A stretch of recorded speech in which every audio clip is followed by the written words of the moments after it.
नमस्कार, परभणी न्यूजमध्ये आपलं स्वागत करतो. मी दिलीप बनकर. पाहूया आजच्या ठळक घडामोडी.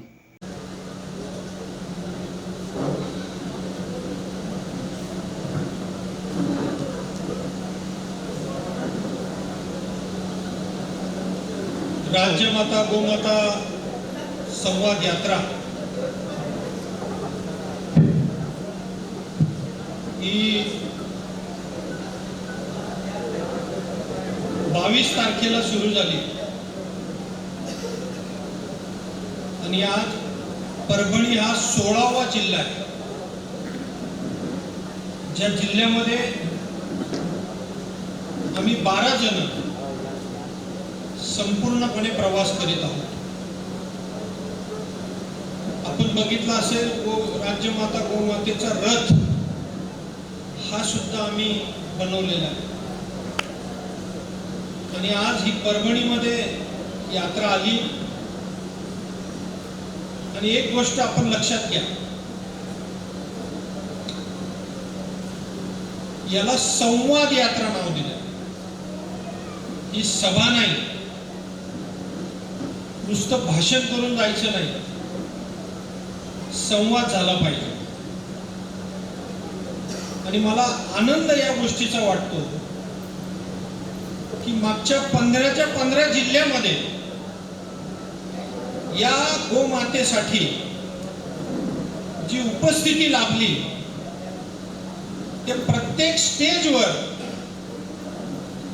संत मंडळी आम्हाला लाभली. आणि आपल्या सगळ्यांना माहिती आहे की जेव्हा आपण गोमातेचं काम घेऊन, एक संकल्प घेऊन आपण काम सुरू करतो तर संतांचा आशीर्वाद लागतोच. त्यामुळे 100% खूप सफल होणार याच्यात काहीच शंका. या यात्रेसाठी परभणीच्या या अतिशय चांगल्या परिसरामध्ये, मंदिराच्या परिसरामध्ये उपस्थित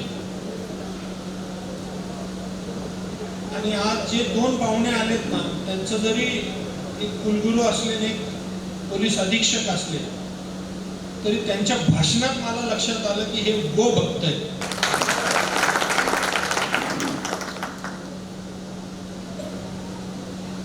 आज वसंतराव नाईक मराठवाडा कृषी विद्यापीठ याचे कुलगुरू डॉक्टर इंद्रमणी साहेब, आमचे एक धडाडीचे SP परभणी आदरणीय पंकजी कुमावत, विश्व हिंदू परिषदेचे महाराष्ट्र संघटन मंत्री, त्यांना एका केस संदर्भात जावं लागलं, ते आनंद पांडेजी. मी ऐकलं की महाराष्ट्रामध्ये जे त्यांच्या प्रवचनातून जो काही अर्थार्जन येतो तो संपूर्णपणे गोशाळेला दान करतात. असे आमचे परम आदरणीय संजय महाराज पाचपूरजी आणि खबप सागर महाराजजी. मी तुम्हाला एक गोष्ट सांगू इच्छितो. आयोगावर, सरकारवर आणि एक प्रेरणा मिळाली. 3 वर्षामध्ये आज गोशाळेची संख्या आहे 1068. 368 गोशाळा वाढल्या आणि याच्यामध्ये सगळ्यांचंच योगदान आहे. कोणी एकाने क्रेडिट घ्यायची गरजच नाही, सगळ्यांचं योगदान. आणि त्यात उत्तम मी नाव घेतलं संजय महाराज पाचपूरजी, की वारकरी संप्रदायाला प्रोत्साहित करून त्यांच्या मागे उभं राहून जवळजवळ 60 ते 70 वारकऱ्यांना गोशाळा चालू करायला खूप मोठी गोष्ट वाटते मला. नंतर आमचे गोभक्त, आमचे परम स्नेही संदीप महाराजजी, अबब श्री शिवाजी महाराज डॉक्टर मनोज घाटे, जिल्हा उपायुक्त पशुसंवर्धन विभाग परभणी, अबब श्री दीपक महाराज अंबुळे, मागच्या 1-2 परभणीच्या कार्यक्रमावेळी ज्यांची नेहमी भेट होते असे ॲडव्होकेट अशोक सोनीजी, ज्यांनी आपलं थोडक्यात पण एक चांगलं मार्गदर्शन इथं करून गेले, अबब श्री अच्युत महाराज दस्तापूरकरजी, डॉक्टर JK सोळंकेजी, पशुसंवर्धन नोडल अधिकारी परभणी, विनोद डावरेजी, महाएनजीओ फेडरेशनचे आमचे समन्वयक, परमेश्वर स्वामी, जिल्हा समन्वयक महाएनजीओ फेडरेशन व या आयोजनामध्ये ज्यांनी खूप चांगला सहभाग दिला असे परमेश्वर स्वामीजी. मित्रांनो, मी आज संवाद साधताना बरेच लोक मला 3 वर्षामध्ये चांगलं ओळखायला लागले. मी थोडंसं स्पष्ट बोलणारा, कोणाचीही भीडभाड न ठेवणारा असा व्यक्ती आहे. चांगलं असेल, योग्य असेल ते योग्यच आहे, जे चुकत असेल ते चुकतच आहे. आणि त्याचाच परिणाम आहे की आज काहीतरी चांगल्या परिस्थितीमध्ये आज आपला महाराष्ट्र आहे. मी तुम्हाला सांगितलं होतं, ज्या दिवशी मी महाराष्ट्र गोसेवा आयोगाची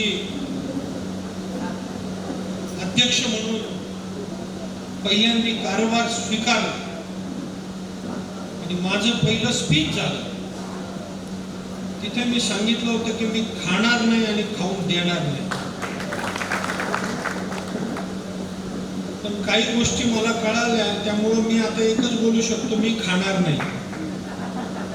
काही जण अजून चालू आहे, करू बंद. आज उपस्थितांमध्ये आदरणीय चंद्रमणीजींनी एक खूप चांगला मुद्दा मांडला. चंद्रमणि जी, मैं आपको बताना चाहता हूं कि मेरी बहुत इच्छा थी 1.5-2 साल से,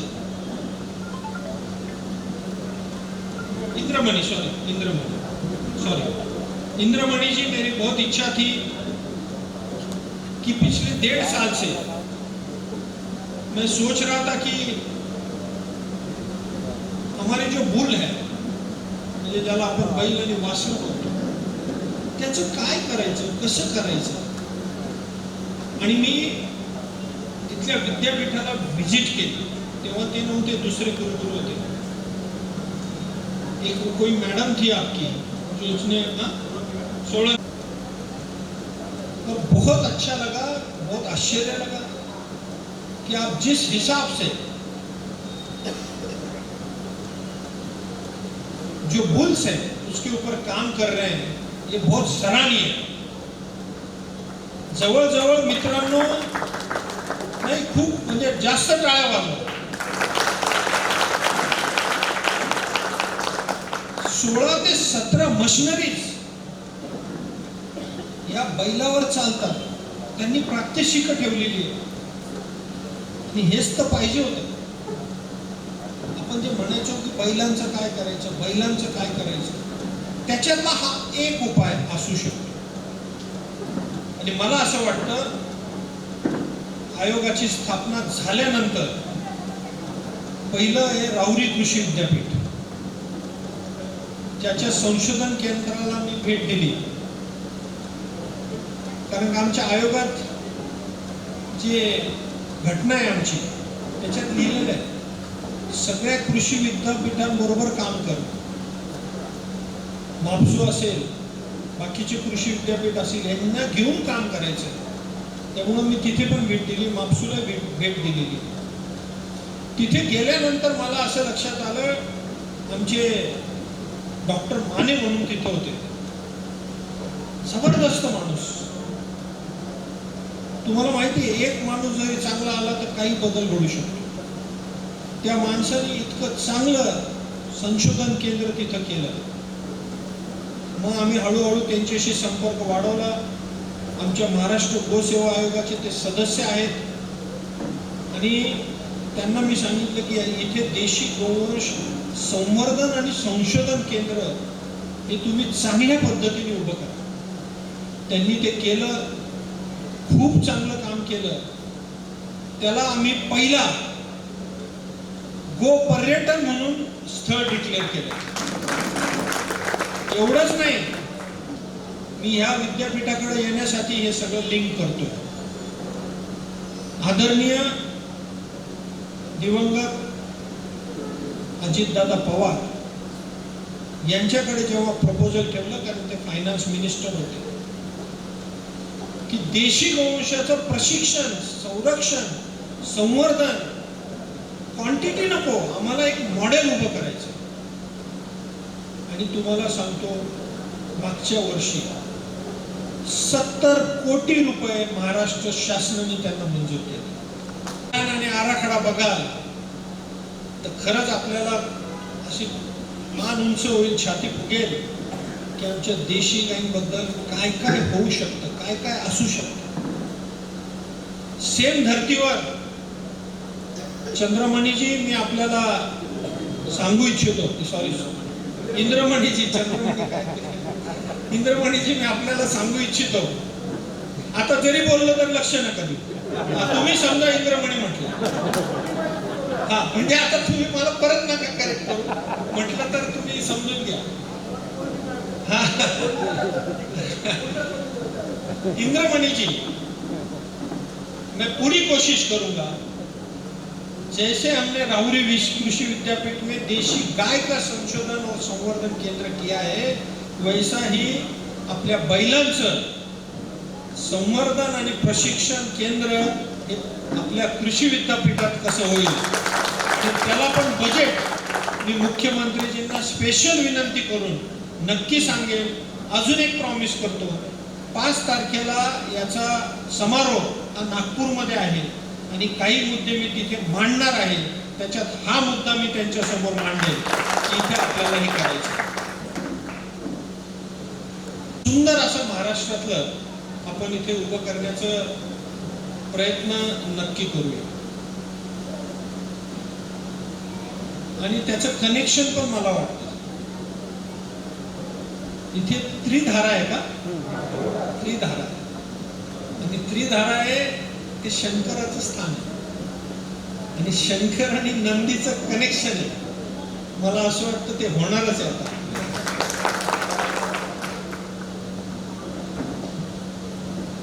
मित्रांनो, मला आता महत्वाचं तुमच्याशी बोलायचं. त्याच्या आधी आपले पोलीस अधीक्षक साहेब कुमारजी यांनी, मी त्याच्या आधी एक गोष्ट सांगू इच्छितो की महाराष्ट्र मध्ये गो हत्या बंदी कायदा हा 2015 पासून, परंतु त्याची अंमलबजावणी जी व्हायला पाहिजे होती ती होत नव्हती होत. पण त्या कायद्यामध्ये इतक्या पळवाटा होत आहे की ते बरोबर कसाही सुटायची. आता मुख्यमंत्री साहेबांनी आमच्या सगळ्यांच्या कमिटीने बसून आम्ही त्यांना 8 मुद्दे दिले. या 8 मुद्द्याची ती GR आहे जो गृहमंत्र्यांनी सगळ्यांना पाठवलेला आहे आणि तो पण ईदच्या 6 दिवस आधी काढलेला आहे, 21 मेला. त्याच्यामधले मुद्दे जे आहेत ना ते तुम्ही वाचले पाहिजे. SP साहेबांना सांगू इच्छितो की या मुद्द्याचं जर पालन आपण केलं ना तर मला असं वाटतं की येणाऱ्या काळामध्ये खूप बदल घडेल. शेवटी आपण गायीवर बोलतोय, गायीच्या संपूर्ण अर्थव्यवस्थेवर बोलतोय, पण गायी तर वाचल्या पाहिजे, गोवंश तर वाचले पाहिजे आमचे. ते कमी होत आहे. आणि का कमी होत आहे तर मी तुम्हाला सांगतो, 2020 मध्ये पशुगणना झाली. त्या पशुगणनेमध्ये गोवंशाची आकडा हा 1,35,00,000 होता. आपण एवढं काम करतोय, आपण सगळे म्हणतोय आम्ही काम करतोय, पण आज आत्ता 6 महिन्यापूर्वी परत पशुगणना झाली. त्याच्यात गोवंशाची महाराष्ट्रातली संख्या 1,15,00,000 झाली. 20 करोड गोवंश गेले कुठे? अहो किती आश्चर्य आहे बघा ना, काय चाललंय. आणि म्हणून आम्ही जागे झालो आणि ही ऑर्डर काढली.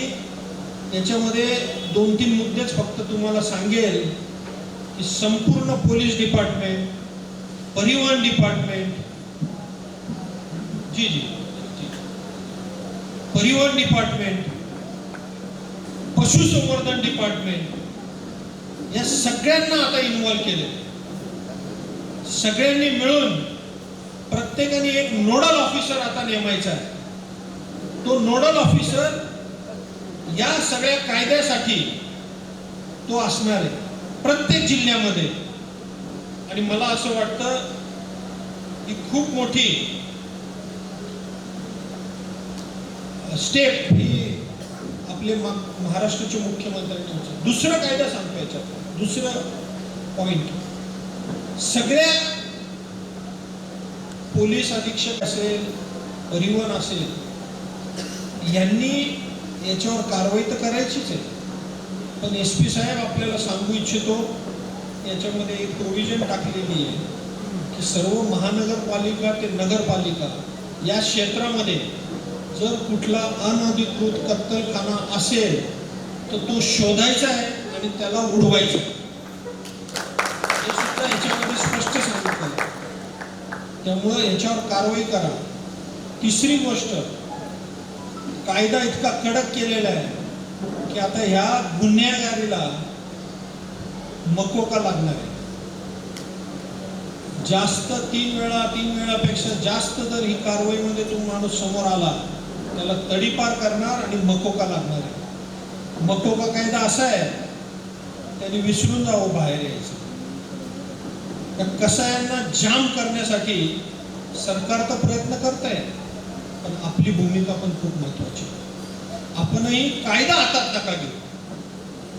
हे सगळं कशासाठी बनवलंय? कायदा नका हातात घेऊ. हे सगळे नोडल ऑफिसर, आणि हे त्यांनी पब्लिक करायला सांगितले. सगळे नंबर, नाव आणि नंबर पब्लिक मध्ये केले पाहिजे की कोणत्या नंबरवर आम्ही कुठल्या नोडल ऑफिसरशी बोलायचं या गुन्ह्यासंदर्भात. हे सुद्धा आपल्याला सांगायचं आहे. आणि शेवटचं SP साहेबांनी सांगितलं की काही कुठेही जर अडचण झाली तर आपल्याला 112 डायल करायचं. आणि अशी लोक जर असतील ना, मी तुम्हाला सांगतो, मुख्यमंत्री साहेबांनी जे स्वप्न बघितलंय, एक सुद्धा गोवंश आता महाराष्ट्रात कसायाकडे जाणार नाही, तो कटणार नाही.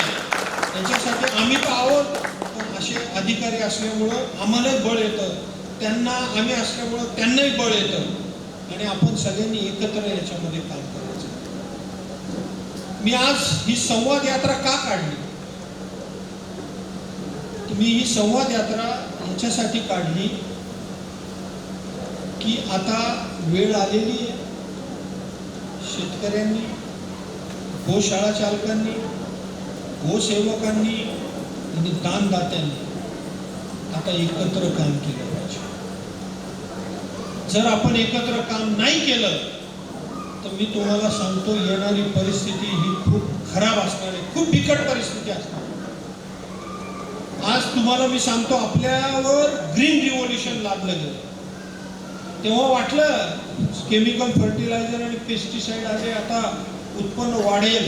वाढलं उत्पन्न, फास्ट झालं, इन्कम फास्ट झाला. पण आज जमिनीची परिच राहिली नाही. आता इंजेक्शन देऊन एवढं फळ एवढं मोठं केलं जातं.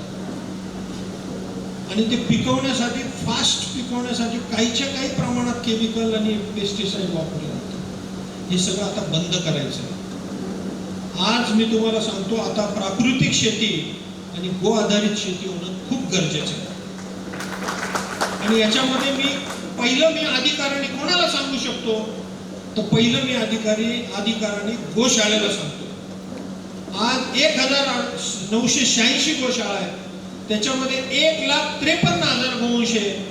आज 10 किलो शेण प्रत्येक गोवंश देतो. आपल्याकडे 15,30,000 किलो शेण आहे रोज. आता आपल्याला गोखत बनवायचं, गोकुळ खत बनवायचं, जीवामृत, घनजीवामृत, बीजामृत बनवायचं आणि शेती यस शेती ही चांगल्या पद्धतीने कसायची. आता मी तुम्हाला सांगतो 2030चं प्रेडिक्शन लक्षात ठेवा. 2030 मध्ये येणाऱ्या काळामध्ये 5 जणाला 1 जणाला कॅन्सर होणार आहे. 5 जणांमध्ये 1 जणाला कॅन्सर होणार आहे. ते थांबवायचं आपल्या शेतकरी बांधव आणि माझ्या गोशाळेच्या हातात आहे. दुसरं आपल्यावर लागलं गेलं ब्राऊन रिव्हॉल्युशन, व्हाईट रिव्हॉल्युशन. म्हणजे काय? दुधाची क्रांती करू म्हटले. तर आज दुधाची क्रांती करता करता देशी गोवंश कमी झाला आणि संक्रमित आणि विदेशी गोवंश वाढला. आज होस्टन, जर्सी सगळ्या आल्या, हरकत नाही, 2 पैसे मिळतात, पण ते आरोग्याला लाभदायक आहे का? पण ते आले म्हणून देशी गोवंश कमी केलाय, कमी होत चाललाय. मला असं वाटतं याच्यावर सुद्धा आता खूप जागण्याची आपली आवश्यकता आहे. मी तुम्हाला अजून एक गोष्ट सांगतो, सरकारच्या मनात काय. सरकारच्या मनात आहे की जेवढ्या आपल्या गोशाळा आहेत ते एक सेंटर तयार व्हावं प्रत्येक जिल्ह्यात, प्रत्येक तालुक्यात. आणि माझी इच्छा आहे, मी मुख्यमंत्री साहेबांसमोर मांडलेली आहे एकदा, मी 5 तारखेला पुन्हा मांडेल की देशी गायचं दूध आज आमच्या होस्टन आणि जर्सी गायच्या दुधात मिक्स होत आहे आणि 38 रुपये रेट मिळतोय. पण मी आज एक गोष्ट सांगू इच्छितो, भारतामध्ये जसं राज्यमाता हे पहिला दर्जा आपण महाराष्ट्राने दिला, तसं भारतामध्ये पहिली देशी गायची डेअरी ही महाराष्ट्रामध्ये आपण तयार करू.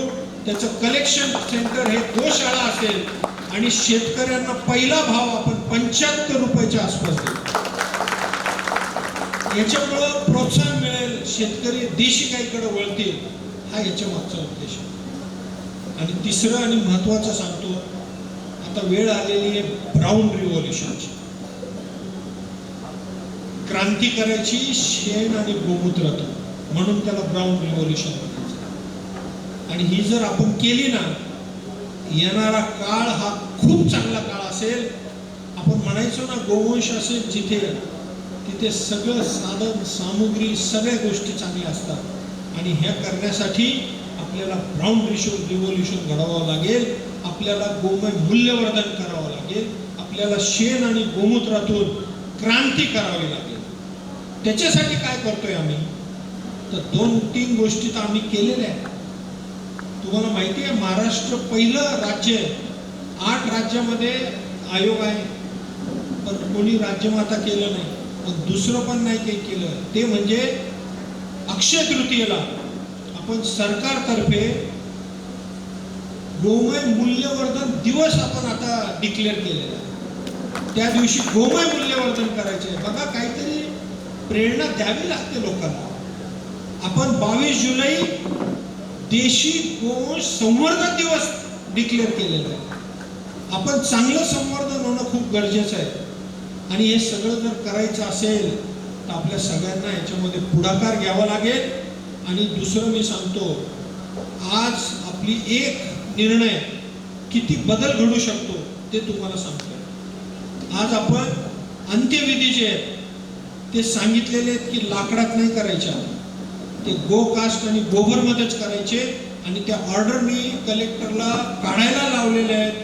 आणि आज तुम्हाला मी सांगतो, जर आपण अंत्यविधी लाकडात नाही केला, म्हणजे लाकडं वाचवली तर झाडं वाचतील, आणि गोकास्ट मध्ये केला तर गायी वाचतील.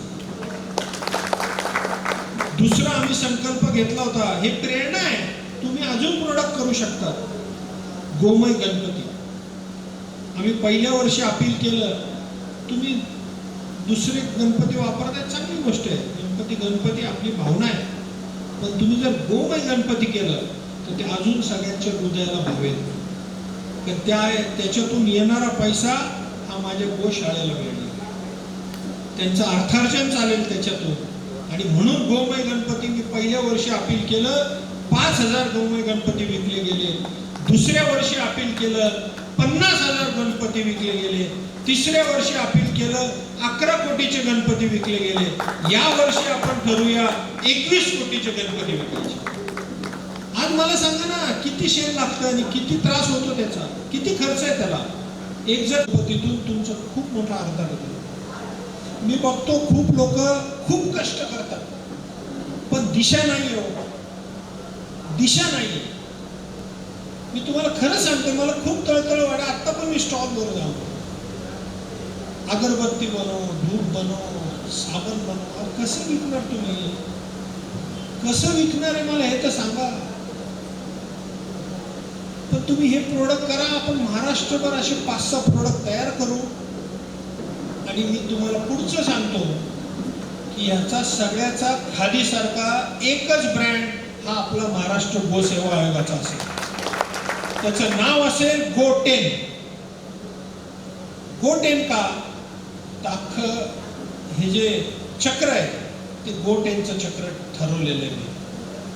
मी जेव्हा 1 वर्ष फिरलो त्याच्यानंतर हे गो10 बनवलं. गो10 म्हणजे काय? गोसंगोपन, गोसंवर्धन, गोसंरक्षण, गोमूल्यवर्धन, गोशाळा, गोरक्षक, गो आधारित शेती, गोपालक, गोपर्यटन आणि गोसाक्षरता. गो10ला आणि आमच्या पंकजाताई मुंडे मॅडमनी, आदरणीय मंत्री महोदया यांनी गो10ला अप्रुव्हल दिले. 5 जुलैला याचं अनावरण होईल, तो ब्रँड लॉन्च होईल. आणि जेवढे आपण थोडे सिलेक्ट करून प्रोडक्ट बनवू, सगळं त्याचं डिझाईन सेम, फक्त खाली गोशाळेचं नाव आहे, वरची डिझाईन सेम ठेवायला लागेल. तुम्हाला किती नॉलेज आहे मला माहिती आहे, पण मी मार्केटिंगचा माणूस आहे. मी MBA केलेलं आहे मार्केटिंग. जर ब्रँडिंग करायचं असेल तर सगळ्यांचा मिळून एक ब्रँड लागेल. तुमचा आणि माझा आणि त्याचा काही नाही. त्याची क्वालिटी मेंटेन करावं लागेल. ते क्वालिटी मेंटेन करण्यासाठी लॅबचं तुम्हाला सर्टिफिकेट घ्यावं लागेल. काही गोष्टी स्ट्रिक्ट करावं लागतील आणि मग तुम्हाला आमचा थप्पा मिळेल महाराष्ट्र गोसेवा आयोगाचा. आणि मग तुम्ही तो प्रोडक्ट मार्केटमध्ये विकू शकता. आता मला खूप जण सांगतात, आम्ही हे बनवलं, आम्ही ते बनवलं, पण विकणार कुठं, कसं? म्हणून एकच ब्रँड करू आणि त्याच्या मार्केटिंगची ब्रँडिंग. हे बघा, खर्च बनवायला नाही, खर्च विकायला. विकायचं कसं? मार्केटिंग. आता तुम्ही बघताय काय कॉस्ट आहे ॲडव्हर्टायझिंगची. तुम्ही आता 10-12 बोर्ड लावले परभणी, त्याची किंमत किती आहे?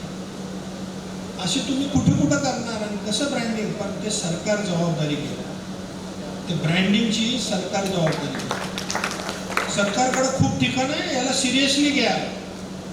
आज मला सांगा, 350 MSRTCचे डेपो आहे आमचे. किती? 350 महाराष्ट्रात. आणि उद्या आपण जर बनवलं आणि मुख्यमंत्री साहेबांकडे गेलं तर तुम्हाला एक स्टॉल तिथे मिळू शकतो. सगळ्या शहरात डेपो आहे. मेट्रो आमचे आहे, रेल्वे स्टेशन आपले, आणि सगळे पब्लिक प्लेसेस आपल्या ना सरकारच्या. तिथं जर आपण नीट प्लॅनिंग केलं, असं नाही करू शकत, आज नाही मी जाऊ शकत, पण मला आपल्याला दिसलं की हा हे इतक्या लेवलला चाललेलं आहे, तर मी तुम्हाला खात्री देतो की आपण एक दिवस या विषयाला, म्हणजेच काय तर आत्मनिर्भर गोशाळेला आपण बनवूया. आत्मनिर्भर गोशाळा झाली पाहिजे. बस झालं आता. याला डोनेशन माग, त्याला डोनेशन माग, त्या सरकारवर डिपेंड राहा. याचा अर्थ अनुदान बंद होणार नाही तर परत माझ्याकडे लगेच याला अनुदान बंद नाही होणार. अनुदान चालूच राहील. पण तुम्हाला अनुदान मिळतंय, मी बघतोय 2 वर्षापासून, आणि मी ऑब्झर्व केलं तर काय फरक पडला तुमच्या गोशाळेत अनुदान? काय केलं तुम्ही असं? म्हणजे मी धगधगता प्रश्न विचारतोय, काय बदल घडवला आपण? आज बघा, मंदिरं सुद्धा ऑटोमेशन झाली. तिथं तिकीट एक साईडला सांगता माणसं मिळत नाही, दुसरं मशीन तर घ्या ना. आमचे दानदाते, मी त्यांना अपील करतो, आपण करू.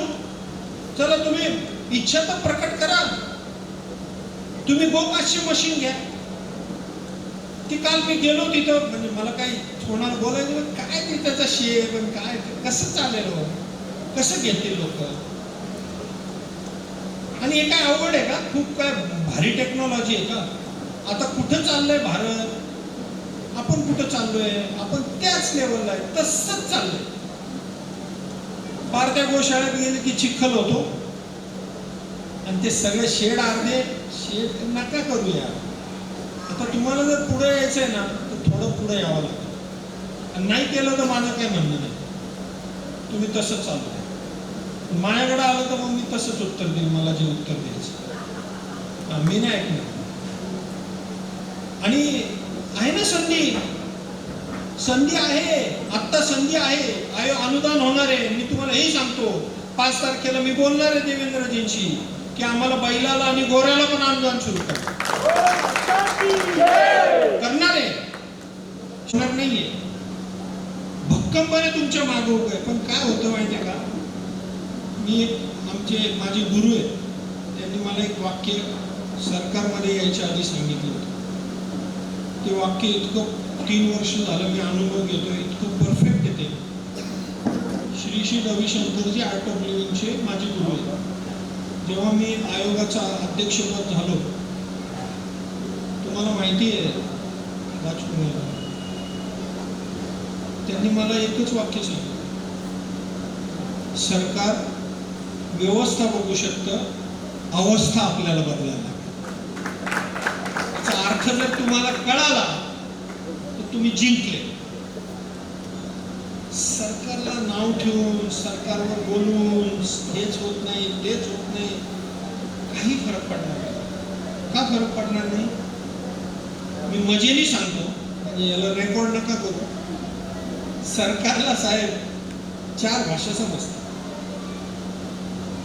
GR, PR, CR आणि FIR. आपल्याला हृदयाची भाषा समजते. आपण एखाद्या गोशाळेत गेलो, मी तुम्हाला उदाहरण सांगतो. मी गेलो सांगलीला गेलो. माझं एक ड्रीम प्रोजेक्ट आहे, मी ते पण सांगतो. मला सगळ्या गोशाळेला सोलर बसवायचे, सगळ्या 986 गोशाळेला सोलर बसवायचे. सरकार देईल तरी ठीक, नाही देईल तर मी CSR मधून बसवतो, डोनेशन मधून बसवतो. पण मी गेलो सांगलीला, या वाक्याचा मला प्रचिती तिथं आली. मी महाराष्ट्र गोसेवा आयोगाचा अध्यक्ष आहे, राज्यमंत्री आहे, माझ्याकडे सगळी पॉवर आहे. मी गेलो, मला 19 गोशाळा होत्या. अरे मी इतकं मोठ्या पदावर असून मला सांगता नाही आलं की बाबा आयोगातर्फे मी 19 गोशाळेवर सोलर बसवतो. कारण ते पेपरमध्ये नाही, ते GR मध्ये नाही.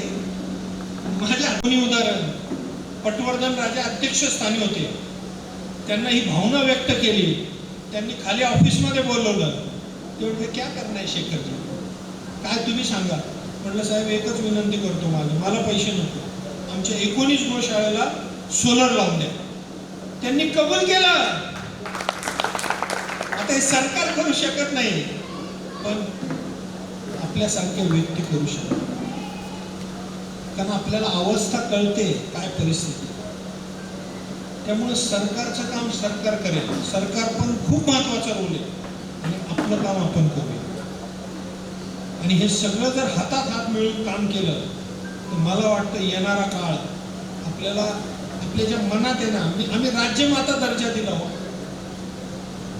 कशासाठी दिला? तुमचाच प्रश्न मी तुम्हाला विचारतो, मला विचारतो, तुम्ही राज्यमाता दर्जा दिला आणि आमच्या गायी कापल्या जातात, तुम्ही राज्यमाता दर्जा दिला, आमच्या गायींची परिस्थिती अशी, मग त्याला सरकार जबाबदार आहे. फक्त का दिला राज्यमाता दर्जा? अरे हा उठाव व्हायला पाहिजे आता की आमची गोमातेचं स्थान काय, या कसायांना पण कळालं पाहिजे.